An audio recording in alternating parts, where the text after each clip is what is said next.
하나님의 말씀 고린도후서 1장 3절부터 9절 한 절씩 교독하시겠습니다.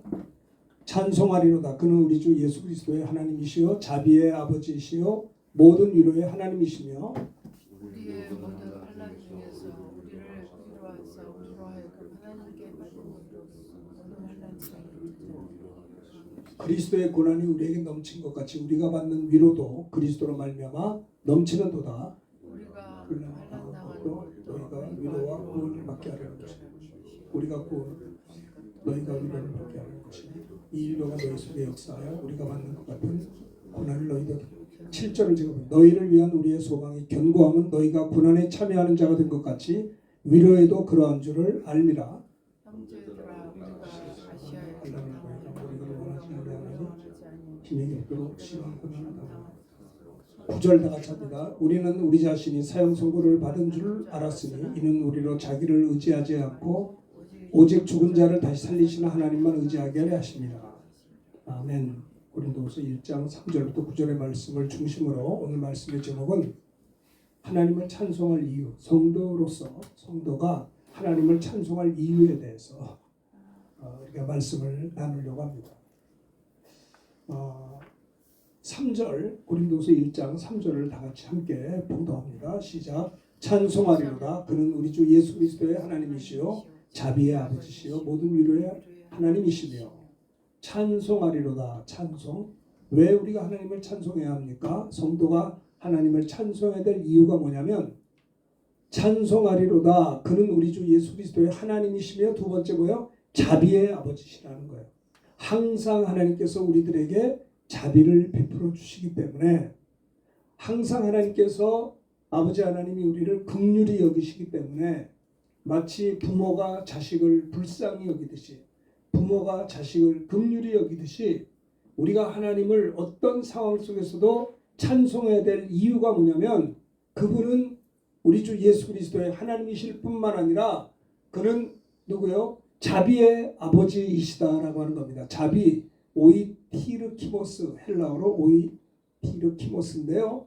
이거는 연민, 동정, 불쌍히 여긴다, 가엾게 여긴다. 마치 부모님이 자식을 안타깝게 부모님들이 그렇잖아요. 자식들을 볼 때 안타깝고 참 불쌍히 사랑하면서도 불쌍히 여기잖아요. 그 자비라는 말이 그런 뜻이에요. 자비를 우리가 하나님을 찬송하는 것이 뭐냐? 하나님이 우리를 긍휼히 여기시고 사랑해 주시고 별로 사랑받을 자격도 별로 없는데도 불구하고 우리를 사랑해 주시고 우리가 정말 어떻게 보면 뻔뻔스러운 형편없는 죄인인데도 그래도 또 주님은 우리를 용서하시고 하나님은 어떤 하나님이냐? 자비로우신 아버지 하나님이시기 때문에 사도 바울은 찬송하리로다.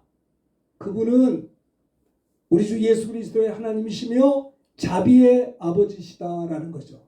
자비로우신 아버지 하나님. 그렇죠? 사랑이 많으신 하나님. 사랑은 오래 참습니다. 사랑은 참아요. 인내하는 겁니다. 기다려주는 거예요. 참 저도 어머니가 돌아가셨습니다만 어머니가 저를 많이 기다려줬던 것 같아요. 저 언제 정신 차리나, 언제 열심히 공부하나, 언제 어떻게 잘 될까. 참 우리 어머니가 저를요 많이 기다려주셨어요. 기다리고 또 기다리고 믿어주고 참 그 부모님의 사랑을 보면 기다려. 사랑은 오래 참는 겁니다. 기다리는 거예요. 하나님 아버지도 우리를 기다리시는 거예요. 저 언제 제대로 예수 잘 믿을까? 언제 제대로 하나님의 자녀답게 살까? 인내하시고 기다리시고 둘째 아들이 집을 나갔어도요 아버지는 기다리는 거예요. 저 정신 나가가지고 허랑방탕하게 재산 가지고 나가서 마음대로 먹고 마시고 아버지를 싫어가지고 멀리 떠나서 아버지의 간섭이 없는 먼 나라로 가가지고 자기 마음대로 흥청망청 놀고 싶어 나갔는데 그래도 아버지는 어때요? 긍휼이 있는 거예요. 자식을 버릴 수가 없는 거예요. 그렇죠? 그래서 기다리고 또 기다리고 날마다 기다리는 그 둘째 아들의 아버지를 보면서 하나님 아버지의 자비로우심을 우리가 성경에서 볼 수가 있는 것입니다. 사도 바울은요 환난이 많았어요. 복음 전하는 것 때문에 참 정말 보면요 여기 보면 형제들아 우리가 아시아에서 당하는 환난을 너희가 모르기를 원치 아니하노니 얼마나 아시아에서 환난을 당했는지 힘에 겹도록 심한 고난을 당하여 바울이 말한 겁니다. 살 소망까지 끊어지고 우리 자신이 사형 선고를 받은 줄 알았다는 거예요. 너무너무 복음 전하다가 환난과 핍박이 많아서 우리 이제 죽었구나. 사형 선고 받은 것 같이 살 소망이 다 끊어졌지만 그것을 통해서 바울의 고백이 뭐냐면요. 이런 역경을 통해서 좌절하고 뒤로 물러서는 것이 아니라 이는 이 환난과 고난을 통해서 자기를 의지하지 않고 오직 죽은 자를 다시 살리시는 하나님만 의지하게 됐다라고 하는 겁니다. 초대교회 성도들이 복음 전하다가 스데반 집사님의 순교 사건 이후로 흩어져 가지고 많이 박해를 받고 투옥도 되고 여러 가지 역경을 많이 당했을 때 복음 때문에 고난을 당한 고린도 교회 성도들을 향해서 고린도후서 1장 3절에 보면 찬송하리로다. 고난이 뭐가 좋다고 찬송을 해요? 그런데 사도 바울은요 성도들을 향해서 찬송하리로다. 그는 우리 주 예수 그리스도의 하나님이실 뿐만 아니라 우리를 불쌍히 여기시고 사랑해 주시고 긍휼히 여기시는 자비로우신 아버지시다. 우리를 외면하지 아니하고 우리가 어떤 형편에서든지 손잡아 주시고 기다려 주시고 긍휼히 여기시고 도와주시는 자비의 아버지 하나님을 찬송하리로다 라고 바울은 여기서 이야기하고 있는 겁니다. 성도가 기쁠 때에도 찬송하지만은 고난 중에 역경 가운데 환난 중에서도 자비로우신 하나님의 은혜를 생각하며 찬송하리로다 고백했다라고 하는 겁니다. 우리를 위로하시는 하나님, 자비로우신 하나님, 모든 환난에서 우리를 외면하지 아니하시고 모든 환난 중에서 우리를 위로하시고 도와주시는 하나님을 찬송하라는 겁니다. 그리고 우리의 모든 환난 중에서 우리를 위로해 주시고 우리로 하여금 문제가 해결될 때 하나님께 받는 위로로서 모든 환난 중에 있는 자들을 능히 위로하게 하시는 하나님이시기 때문에 모든 것이 합력해서 선을 이루게 하시는 하나님을 찬송하리로다 라고 사도 바울은 그렇게 하나님을 찬송할 것을 성도들에게 이야기하고 있는 것이죠. 하나님이 우리를 지으신 목적이 많아요. 너희가 먹든지 뭐든지 하나님의 영광을 위해서 하라. 그래요. 그러나 이사야 성경에 보면 크게 한번 봉독합시다. 43장 21절 시작. 이 백성은 내가 나를 위하여 지었나니 나를 찬송하게 하려 합니다. 하나님께서 하나님을 위하여 하나님 백성을 창조했는데요. 하나님을 찬송하게 하려 합니다. 하나님을 찬송하기 위해서 우리를 지으셨다라는 겁니다. 여러분 한번 잘 생각해 보세요. 예배 시간에 찬송 부르잖아요. 근데 생각해 보세요. 여러분들이 하루 살면서 찬송을 몇 번이나 부르나 생각해 보세요. 몇 번이나 부르셨어요? 속으로 대답해 보세요. 24시간 월요일, 화요일 이렇게 살잖아요. 하루 살면서 여러분들이 찬송을 몇 번이나 불렀나? 아니 찬송을 부르려고 하는 마음이 있었나? 찬송. 하나님이 이 하나님 백성을 하나님을 위해서 지으셨는데 하나님이 우리를 창조하신 목적 중에 하나가 하나님을 찬송케 하려 함이라. 그래요. 우리는 하나님이 지으신 목적대로 살아야 될 거 아니에요. 근데 우리가 찬송이 입에서 없어요. 찬송보다는 걱정이 가득하고 찬송보다는 염려가 있고요. 하나님을 찬양하기보다는 내가 누구를 만나야 이거 해결되나 아주 예민한 성격을 가지고 그냥 근심 걱정을 꽉꽉 가지고 있어요. 하나님을 찬양하라는 거예요. 여러분 다윗이 수금을 가지고 연주하며 하나님을 찬양할 때 사울 속에 있는 악신이 떠나갔어요. 찬양은 능력이 있는 것입니다. 이스라엘 백성들이 군악대를 앞세우고 하나님을 찬송하며 전쟁할 때 승리할 수가 있었다고요. 하나님은 찬송 중에 거하시는 하나님이세요. 이스라엘의 찬송 중에 거하시는 하나님은 거룩하십니다. 하나님은 찬송. 여러분 우리가 예를 들어서 부흥회 때 같은 때 은혜 많이 받잖아요. 요즘은 참 부흥회도 많이 하는데 옛날에 참 부흥회를 많이 했잖아요. 부흥회 하면 은혜를 많이 받아요. 예배 끝나고 집으로 돌아가는 길에 뭐예요? 찬송 부르면서 가요. 은혜 받으면 찬송하게 돼 있어요. 근데 병자들의 특징, 시험 든 사람의 특징, 찬송이 없어요. 아니 찬송 부른다는 거 다 알아요. 그런데 찬송이 나와야 찬송을 부르지. 24시간 살면서 한 번도 아니 찬송하는 것조차도 듣기도 싫어요. 찬송 누가 하면 야 그 관도 내가 바빠 이거 할래. 네? 어떻게 생각하세요? 우리 영재님도 밖에서 일하면서도 찬송이 입에서 나오셔야 돼요. 물론 힘들지만 그죠? 나는 참 우리 제가 늘 할머님 권사님 돌아가셨는데 제가 대학 4학년 때 돌아가셨는데요. 그 할머님 권사님이 기억나는 것은 딴 게 없어요. 그냥 찬송만 불러요. 찬송. 우리를 위해서 뭐 옛날에는 할머니들이 얼마나 집안일을 많이 했는지 몰라요. 우리 부모님은 이제 장사하려고 나가시면 우리 할머니가 우리 오남매를 키우면서 그냥 밥도 해주고 뭐 과자도 만들어주고 우리 할머니 솜씨가 좋아서 강정도 만들고 과자도 만들고 뭐 이런 걸 잘 만드세요. 음식을 잘 만든단 말이에요. 그러면서도 할머님의 입에는 찬송이 떠나질 않아요. 내가 잠시 세상 살면서 항상 찬송 부르다가 자, 그 지금도 기억이 나요. 평화로다 하늘 위에서 내려오네. 아니 걸레질하면서도 그런 찬송을 불러요. 이 백성은 내가 나를 위하여 지었나니 나를 찬송하게 하려 함이라. 바울과 신라가 옥에 갇혀서 하나님을 찬송하며 기도할 때 하나님이 찬송과 기도에 응답하셔서 옥문이 열렸다고요.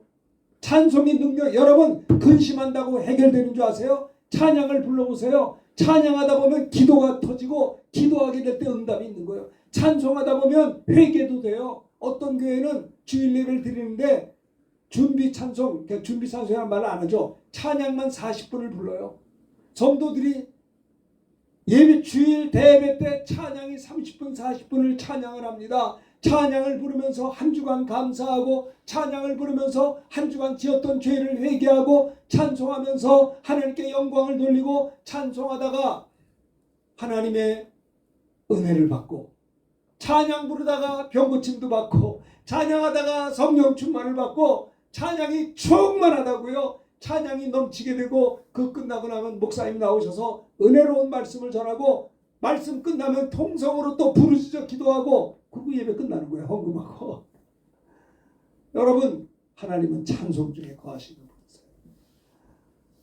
사도 바울은 고린도 교회 성도를 향해서 찬송하리로다. 그는 우리 주 예수 그리스도의 하나님이시요 우리가 찬송해야 될 이유가 뭐냐. 항상 그는 자비의 아버지 하나님이시라. 항상 하나님께서 우리들에게 자비를 베풀어 주시는 거예요. 그것 때문에 하나님을 찬송한다는 겁니다. 찬송하리로다. 찬송.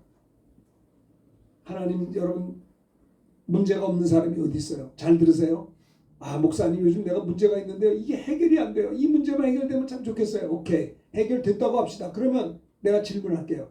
여러분이 지금 가지고 있는 근심 걱정 문제가 있는데 해결이 됐다 합시다. 됐으면 끝났나요? 다른 문제가 또 안 생길까요? 여러분 문제를 해결했어도 바닷가에 파도가 치듯이 문제는 계속돼요. 언제 주님 오실 때까지. 내가 어제까지 승리하는 삶을 살았어도 그거는 어저께고 오늘 또 사탄은 우는 사자같이 두루다니며 삭힐 자를 찾는다 이 말입니다. 그래서 근신하여 깨어 기도해야 돼요. 그래서 예수님도 하루 일과를 시작하기 전에 마가복음 1장 35절에 보면 새벽 날 밝기 전에 일어나 한적한 곳으로 나아가 거기서 기도하셨다라는 거예요. 여러분 시험에 들지 않도록 깨어서 기도해야 되는 거예요. 하루를 시작하면서 기도 안 하고 시작하는 사람들 보면 아니 어떻게 저렇게 용감할까? 얼마나 능력이 많으면 하루를 시작하면서 기도도 안 하고 하루를 시작하는 게 난 뭔 마음인지 이해가 되질 않아요. 나는 아침에 어제까지 아무리 은혜가 충만하고 성령 충만 오늘 아침에 또 일어나서 하나님 오늘도 하루가 시작됐습니다. 오늘도 하나님의 은혜가 아니면 나는 살 수가 없습니다. 하나님의 도움이 아니면 나는 안 되는 거 아시지 않습니까? 나는 질그릇 같아서 깨지기 잘하고 부서지기 잘하는 거 아시지 않습니까? 내 안에 계신 보배로운 주님이여 나를 붙잡아 주옵소서. 어제까지 내가 신앙생활 잘했고 어제까지 승리했다 할지라도 오늘 밤에 자고 오늘 아침에 일어날 때 무릎을 꿇고 기도하며 오늘 하나님 은혜를 주옵소서. 오늘 겸손하게 주시옵소서. 오늘 하나님의 영광을 위해 살게 해 주옵소서. 기도해야 되는 거예요. 네? 그냥 일어나가지고 기도를 안 하고 두리번 하고 뭐 어디 온 거 없나? 그거 봐서 뭐예요? 하나님 앞에 먼저 이야기를 해야죠. 여러분, 하나님은 여러분을 사랑하세요. 믿으십니까? 따라합시다. 하나님은 나를 사랑하십니다. 그걸 믿으십니까? 여러분, 사랑은 주는 거예요. 내가 누구를 사랑한다? 그 사람한테 주는데 아깝지가 않아요. 왜? 사랑하기 때문에. 여러분, 내가 저 사람 사랑하는데 말로는 하는데 뭐 주는데 되게 아까워. 그건 사랑이 아니에요. 사랑은 주는 거예요. 아깝지가 않은 거예요. 하나님은 우리를 사랑하시는데 뭐를 주셨어요? 하나님 아버지 품속에 계신 독생하신 하나님을 우리에게 보내주시기까지 우리를 사랑했어요. 자기 아들을 아끼지 아니하시고 우리 모든 이들을 위해서 내어주시니까 어찌 그 아들과 함께 우리에게 모든 것을 왜 은사로 주지 않겠느냐? 구하라 주실 것이요 찾으라 찾을 것 문을 두드려 너에게 열릴 것이니 구하니마 넣을 것이요 찾는 이가 찾을 것이요 두드리게 열릴 것이니라. 너희가 악한 자라도 자기 자식에게 좋은 것을 줄 줄 알거든 하물며 천부께서 구하는 자에게 왜 좋은 것을 주지 않겠느냐? 그렇죠. 너희가 없다는 것은 구하지 않은 연고요 구하여도 받지 못하는 것은 정욕으로 쓰려고 잘못 구함이라는 거예요. 아시겠습니까? 너희는 먼저 그의 나라와 그 일을 구하라. 그래야만 이 모든 것을 너에게 더하신다고 했는데 먼저 그의 나라와 그 일보다는 인간의 욕심만 가지고 사니 이게 인간의 욕심 그게 우상 숭배 아니에요? 하나님보다 다른 것도 사랑하고 하나님보다 다른 것도 의지하고 하나님보다 다른 것도 좋아하는 게 우상 아니냐 이 말이에요. 하나님은 우리를 너무나 사랑하셔서 질투하는 하나님이라고 했어요. 너무 사랑하시기 때문에. 성도가 하나님을 찬송할 이유 뭐냐? 그는 자비의 아버지시요 찬송하리로다. 그는 우리 주 예수 그리스도의 하나님이시요 자비의 아버지시요 항상 하나님께서 우리에게 자비를 베푸시기 때문에 우리를 불쌍히 여기시기 때문에 우리가 아무리 형편없는 상황 속에서도 기도할 때 불쌍히 여기시고 우리의 기도를 들어주시는 고마우신 주님이시기 때문에 내가 무슨 공로가 있어가 아니요 무슨 자격이 있어가 아니요 내 모습이대로 주님 앞에 나와서 눈물로 기도할 때 불쌍히 여기시고 자비를 베풀어 주신 그 자비로우신 아버지이기 때문에 그분을 찬송하리로다. 찬송하자라고 하는 겁니다. 인간은 태어날 때부터 아담의 자손으로 태어납니다. 저는요 옛날에 교회에서 뭐 돌아와 그런 찬송이 있잖아요. 마음이 고나니요. 그러니까 탕자가 돌아오라 이거예요. 그럼 나는 어려서부터 모태신앙이잖아요. 우리 부모님이 다 우리 어머니가 나를 뭐 태어날 때부터 예수 믿었으니까 집안이 말입니다. 그러니까는 나는 내가 탕자라는 생각을 해본 적이 없어. 내가 언제 집을 나갔나? 아니 뱃속에서부터 예수 믿었는데 아니 아기 때부터 주일학교 유치부터 교회 다녔는데 내가 왜 탕자야? 난 탕자가 아닌 줄 알았어요. 아니에요. 사람은 태어날 때 의인으로 태어나는 사람이 한 사람도 없어요. 모든 사람이 죄를 범하였으니 하나님의 영광에 이르지 못한다는 그 말씀은 모든 사람이 아담의 자손이기 때문에 죄인이기 때문에 하나님의 영광에 갈 수가 없는 거예요. 의인은 없나니 하나도 없는 거예요. 내가 죄인으로 태어났다는 말은 내가 태어날 때 둘째 아들입니다. 탕자로 태어난 거예요. 그걸 내가 깨달았어요. 인간은 태어날 때부터 의인이 아니고 죄인, 탕자 같은 둘째 아들로 태어난 겁니다. 그래서 우리들은요 은혜 받기 전에는 어떤 모습인 줄 아세요? 탕자 같은 모습이에요. 하나님보다 세상 더 좋아하고 하나님을 거역하고 마음대로 살고 호랑방탕하고 싶어하고 병들고 살다가 실패하는 게 우리 인생들의 모습이에요. 은혜 받지 않으면 이렇게 살 수밖에 없는 거예요. 그러나 이러한 죄로 말미암아 하나님과 원수되었던 우리들을 불쌍히 여기시고 하나님이 우리에게 자비를 베풀어 주셨어요. 자비로우신 아버지 하나님께서 탕자의 아버지가 둘째 아들을 기다리신 것처럼 저와 여러분들을 기다려 주셨어요. 저 언제 정신 차리나. 여러분 사울도 하나님이 기다려줬어요. 예수 믿는 사람을 잡아서 죽이는데 찬송하고 감옥에 가두고 다메섹에 가가지고 예수 믿는 사람들을 집단적으로 체포하려고 하는 이 사울을 주님이 참으시다가 자비로우신 아버지 하나님께서 부활의 주님이 사울아 사울아 주여 누시니까 나는 내가 박해하는 예수라. 부활의 주님이 그를 찾아와 주셨어요. 여러분 보세요. 그래서 세상에서 실망하고 죄인 되었던 우리들 좌절하여 갈 바를 알지 못하는 자에게 찾아와 주시는 자비로우신 아버지 하나님을 찬송할 것을 바울은 여기서 이야기하고 있는 것이죠. 사망의 음침한 골짜기 가다가 밝은 빛 호련히 보고, 우리가 주님을 떠나서 세상에 뭐가 있는 줄 알고 세상이 내게 행복을 줄 줄 알고 사망의 음침한 골짜기 가다가 밝은 빛 호련히 보고 하늘문 환하게 열림도 주 예수 내 맘에 오심, 그런 찬송이 있잖아요.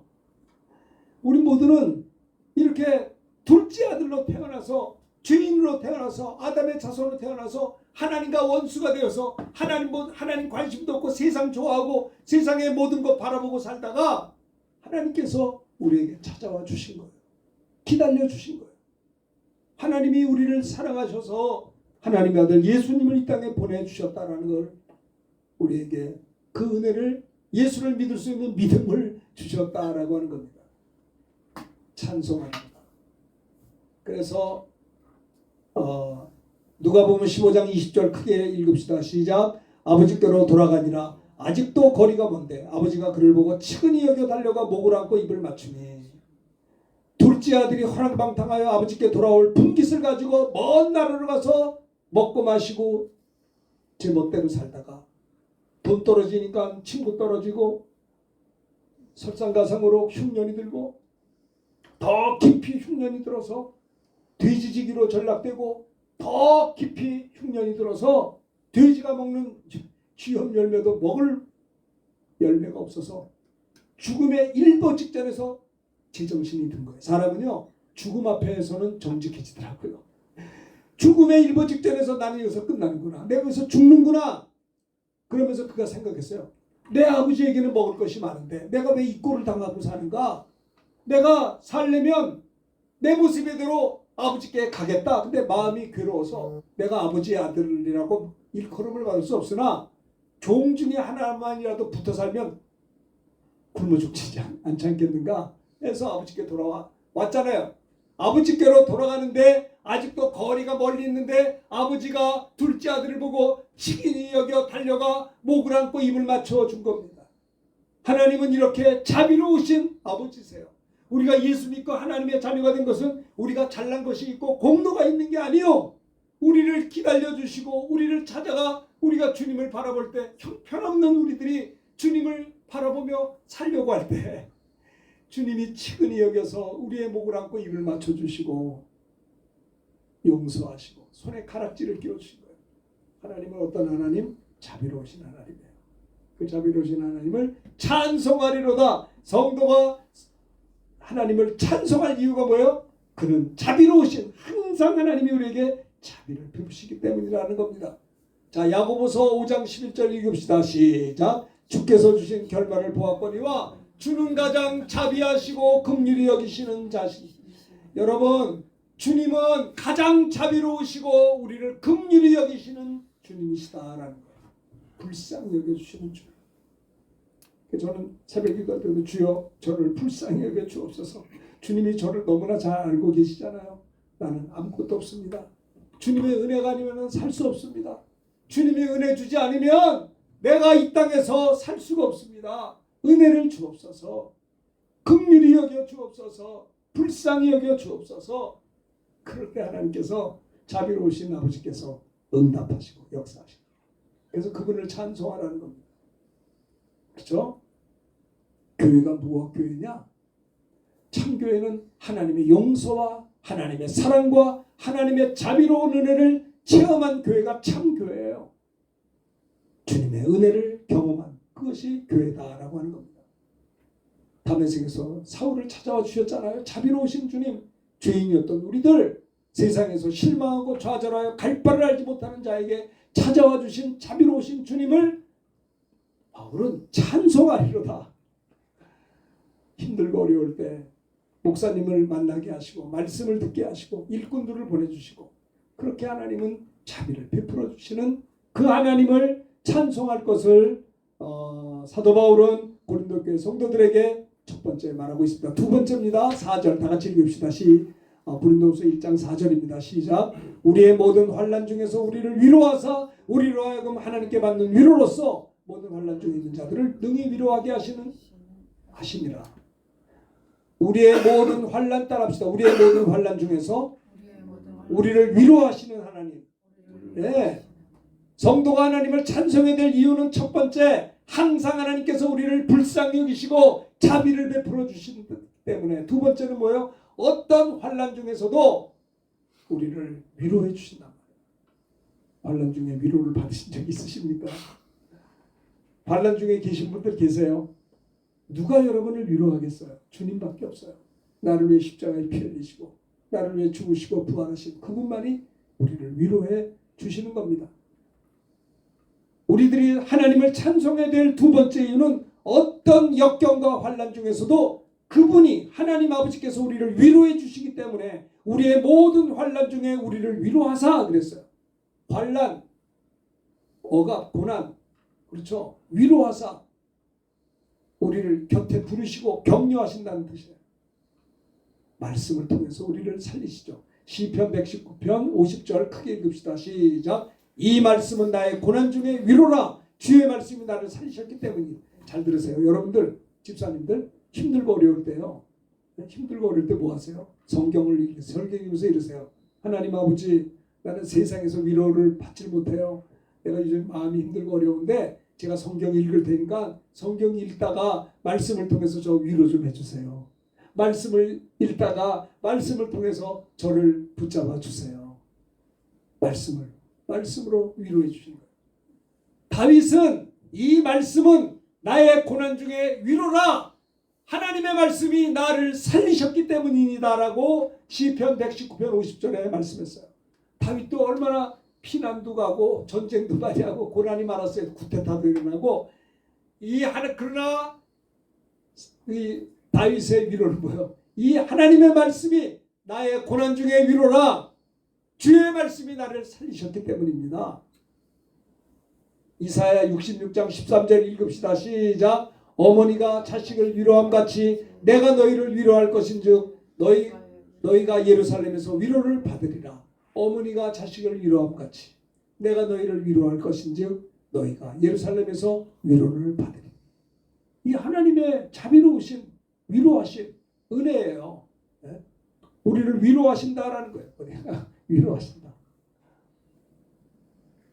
주님은 위로하시는 주님이에요. 누가복음 7장 13절에 보면 주님이 불쌍한 과부를 모시고 불쌍히 여기고 울지 말라.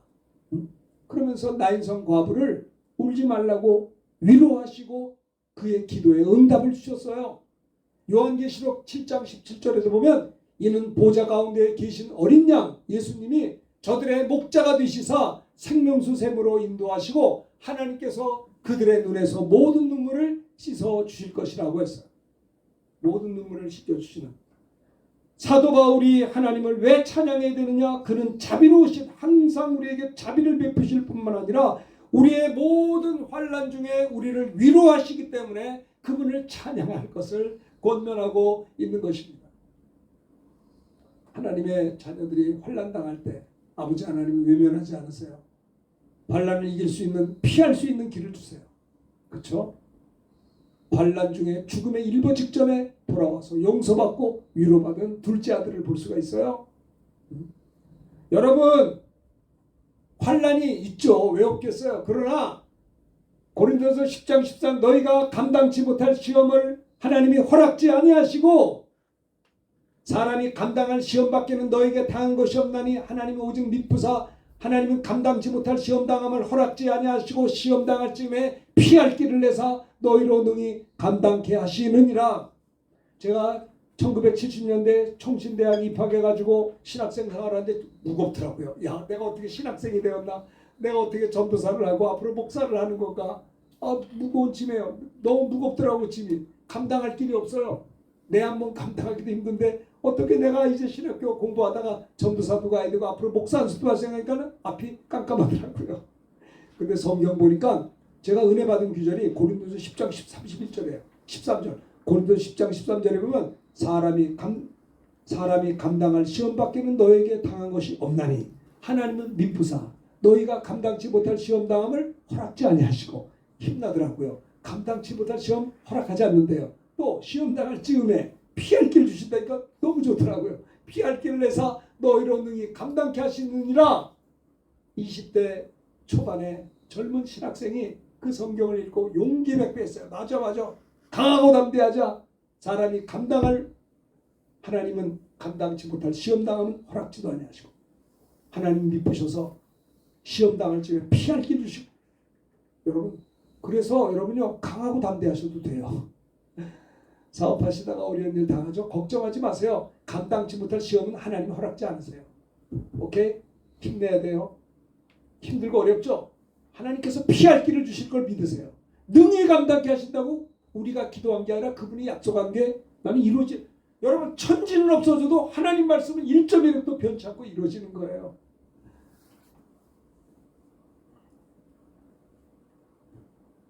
제가 지난번에도 얘기했지만 그 신학교 들어가서 80년도 초에 신학교 2학년 3학년 올라갔는데 위장병으로 7년 동안 고생하면서 많이 고생했어요.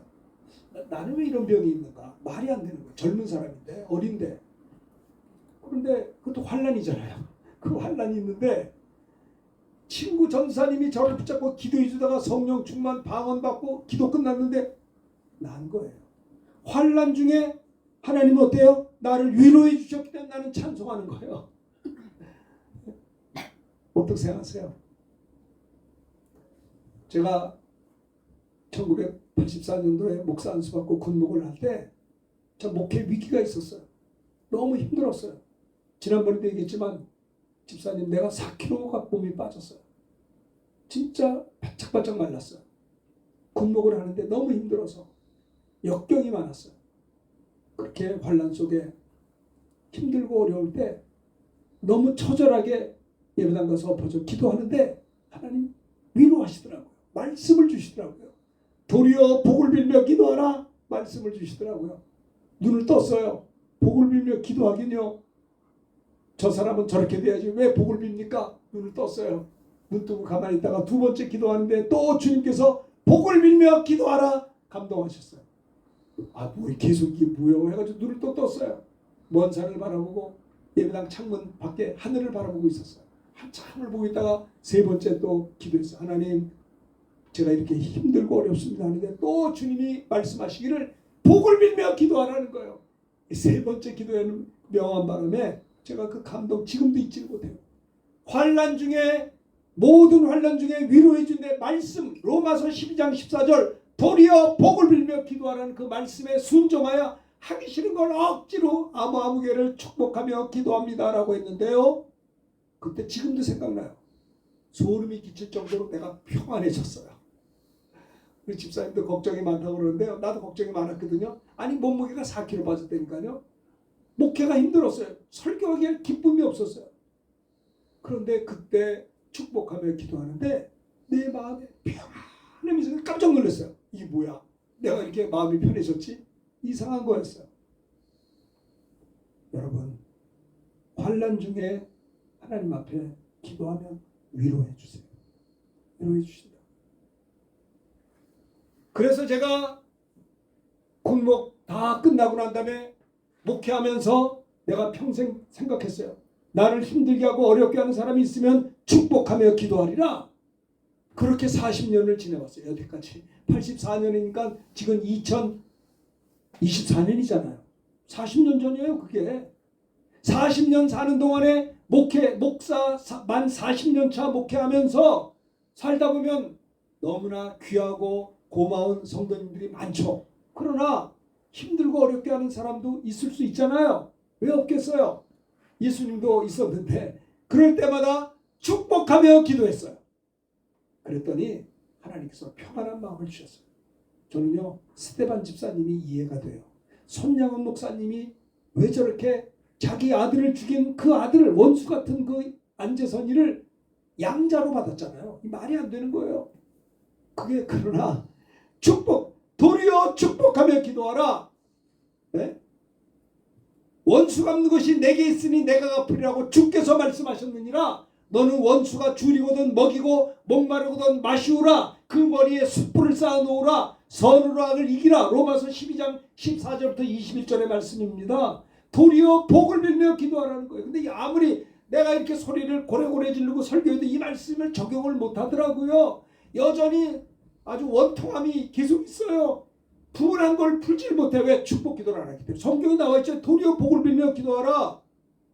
네?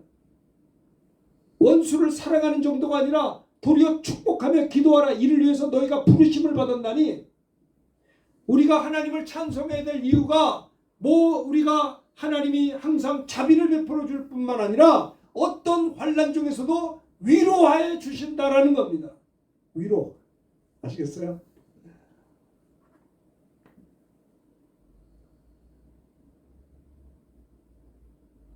참된 이 평안은 누구도 앗아갈 수 없네. 주님 안에 있는 참된 이 평안은 누구도 앗아갈 수 참 평안하더라고요. 네? 저는 믿어요. 하나님을 사랑하는 자, 곧 그 뜻대로 부르심을 입은 자들에게는 모든 것이 하나님께서. 여러분, 환난은요 어떤 면에서 나를 용광로로 집어넣는 거예요. 우리가 고난과 환난을 당할 때 내 못된 게 우리가 말입니다. 용광로 속에 들어가면 뜨겁죠. 그런데 불순물이 빠지듯이 이 환난과 고난을 통해서 내 모든 옛성품, 하나님과 원수된 나쁜 기질들이 빠져나가 버려요. 완벽해서 이루는 거예요. 사람이 떡으로만 사는 것이 아니라 내 입으로 나오는 말씀으로. 여러분들 말씀으로 왜 안 사세요? 영혼의 양식이잖아요. 하나님 말씀을 잡수셔야 돼요. 하나님 말씀을 먹는다는 게 뭔지 아세요? 그 말씀에 순종하라는 거예요. 그 말씀이 이해가 되든 안 이해가 되든 상관이 없어요. 우리가 밥 먹을 때 부모님이 어머니가 밥상 차려오는데 뭘 따져요? 이건 비타민C가 얼마고 이런 거 안 따지고 그냥 주시는 대로 먹잖아요. 하나님의 말씀은 영혼의 양식이라 그냥 말씀을 먹으세요. 그 말씀에 의지해서 그물을 내리세요. 말씀에 의지해서 부모를 공경하세요. 말씀에 의지해서 11조 하세요. 하나님 말씀에 의지해서 주일을 성수주일 하세요. 하나님 말씀에 의지해서 하나님의 영광을 위해서 하세요. 하나님 말씀에 의지해서 먼저 그의 나라와 그 의를 구하세요. 하나님 말씀을 먹는 겁니다. 하나님 말씀은 살았고 운동력이 있는 것이에요. 좌우의 날선 어떤 검보다도 예리하여 성령의 검, 그 하나님의 말씀, 이 마귀를 말입니다. 하나님의 말씀으로 마귀를 이기는 거예요. 아시겠어요? 말씀으로 귀신을 쫓는 겁니다. 기록되었으되, 주님은 기록된 말씀으로 사탄을 이겼던 거예요. 우리가 세상에 시험이 얼마나 많아요. 여러분만 시험이 있는 게 아니라 나도 시험이 있어요. 시험이 올 때 나도 기록된 말씀으로 물리치게 되는 거고 여러분도 말씀으로 승리하셔야 돼요. 2024년 새해가 밝아왔고 첫 번째 주일 신년 감사 주일 예배를 드리면서 새해는 정말 믿음으로 살고 새해는 하나님 환난 가운데서 하나님의 위로받고 말씀을 통해서 승리하셔야 되는 거예요. 자, 그 다음에 세 번째 요거 하고 마치겠습니다. 4절 읽읍시다. 시작. 우리의 모든 환난 중에서 우리를 위로하사 우리로 하여금 하나님께서 받는 위로로서 모든 환난 중에 있는 자들을 능히 위로하게 하십니다. 보세요. 모든 환난 중에 우리가 위로받죠. 그래서 하나님 찬양하죠. 그런데 우리로 하여금 하나님께 받는 위로로서, 잘 보세요. 모든 환난 중에 있는 자들을 능히 위로하게 하기 위해서 이 환난이 왔었다는 거예요. 우리로 하여금 하나님께 받는 위로가 있잖아요. 두 번째, 그래서 찬송하잖아요. 그것을 위로받은 다음에 어떻게 돼요? 환난 중에 있는 옆에 있는 성도를 위로해야 된다는 거예요. 모든 환난 중에 있는 자들을 능히 위로하게 하십니다. 그래요. 그래서 이사야 40장 1절 읽읍시다. 이거 보십시다. 시작. 너희 하나님이 이르시되 너희는 위로하라. 내 백성을 위로하라. 그래요. 제가요, 재수생을 해본 사람이 재수생을 위로할 수 있어요. 내가 몸이 아파서 쩔쩔매서 고통스러울 때 병고침 받은, 기도 응답 받은 자가 이 경험이 있을 때 옆에 있는 성도들의 기도를 도와줄 수가 있어요. 내가 환난을 당해서 말씀을 통해서 상대방을 축복하며 기도해서 살아났던 경험을 얘기할 때 옆에 사람을 살릴 수 있는 거예요. 그러니까 이 환난 가운데 어때요? 우리로 하여금 하나님께 그 환난 중에 위로를 받으면 그 목적이 뭐냐? 세 번째 마지막으로는 모든 환난 중에 있는 자들을 능히 위로하게 하기 위함이라는 거예요. 제가 친구한테 기도받다가 방언을 받고 병 고침 받고 헌신했던 것처럼 저도 친구처럼 그 말씀 가지고 다른 친구에게 복음 전하고 손 얹어 기도할 때 방언이 터지고 성령 임하고 병 고침의 역사가 나타나는 거예요. 40년 동안 계속 나타나더라고요. 네? 제가 기도해가지고 복을 빌며 기도하라는 그 말씀에 은혜 받은 다음에 대인관계 깨진 사람에게 축복하며 기도하라고 할 때 그들이 또 변화되더라 이 말이에요. 그렇죠. 우리 권사님이 참 이렇게 어려운 가운데 지금 건강을 회복했는데 완쾌된다면은 그 다음에 어떤 일이 생기느냐. 우리 권사님도 이거 보셔. 나도 힘들게 코로나 걸려서 죽다가 이렇게 완쾌됐는데 아픈 사람들 오셔. 하나님이 나를 고쳐준 것처럼 당신도 함께 기도합시다. 위로자의 직분을 하나님이 주신다라고 하는 겁니다. 성도가 하나님을 찬송해야 될 이유가 세 가지가 있습니다. 그래서 요셉도 그랬잖아요. 그가 환난이 많았잖아요. 환난이 있었으나 하나님의 은혜로 총리가 됐잖아요. 총리가 된 다음에 환난 중에 있는 자기 형제들이 한탄하며 어려울 때 형제들이요. 한탄하지 마세요. 불안해하지 마시오. 그들을 위로해 줬다고요. 요셉이 역경 가운데 하나님의 위로를 받아서 총리까지 올라간 다음에 그 형들이 굶어 죽기 일보 직전에 환난 중에 또 아버지 야곱이 돌아가신 다음에 동생이 보복과 두려워 떠는 자에게 그를 위로해 줬잖아요. 위로받았기 때문에 위로를 할 수 있던 게 요셉이다라고 하는 겁니다. 아시겠죠? 요셉은 끝까지 간곡한 말로 그 형제들을 위로해 줬어요. 우리로 하여금 하나님께 받는 위로로서 모든 환난 중에 있는 자들을 능히 위로하게 하십니다. 그렇죠. 요셉이 말합니다. 두려워하지 마십시오. 내가 하나님을 대신하겠습니까? 당신들은 나를 해하려고 했으나 하나님은 그것을 선으로 받고 오늘과 같이 많은 백성의 생명을 구원하게 하려 하셨습니다. 이렇게 고백했어요. 그렇죠? 자, 이렇게 우리가 나눔이 있는 겁니다. 받은 은혜를 나누는 거예요. 환난 중에 고침받고 환난 중에 용서받았고 용서해주고 이 받은 은혜를 나누는 것이 집회예요. 아시겠습니까? 하나님을 찬송해야 될 이유 세 가지를 생각해 보았습니다. 이 말씀 생각하면서 여러분 우리 찬송가 부르도록 하겠습니다. 자비의 아버지시오 모든 환난 중에 우리를 위로하시는 하나님이요